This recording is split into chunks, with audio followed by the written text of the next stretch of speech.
So hindi katulad ng Polo Abu Dhabi, pwede tayong dumirekta sa kanila for appointment kapag ka nakapagpa-schedule tayo na appointment, tapos dadalhin natin yung mga documents na yun para mabigyan tayo ng contract verification. Pero dito sa Polo Dubai, nung time ko na nag-process ako ng contract verification, ang ginawa ko muna ay nag-submit ako ng mga requirements through online.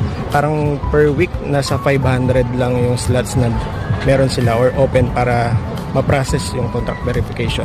And then after verifying, after nyo makuha yung approval galing sa Polo Dubai, dadalhin nyo na po yan sa Polo Dubai sa tinakda nilang schedule para sa inyo. So ayun na lang po yung masasuggest ko, may tutulong ko para kay Ma'am Lavender na nagtanong sa atin sa ating YouTube channel. So again, para po sa tanong nyo na OEC, as of the moment nakasuspended ito until further notice. Pinaka mainam na gawin natin ay i-check natin yung website ng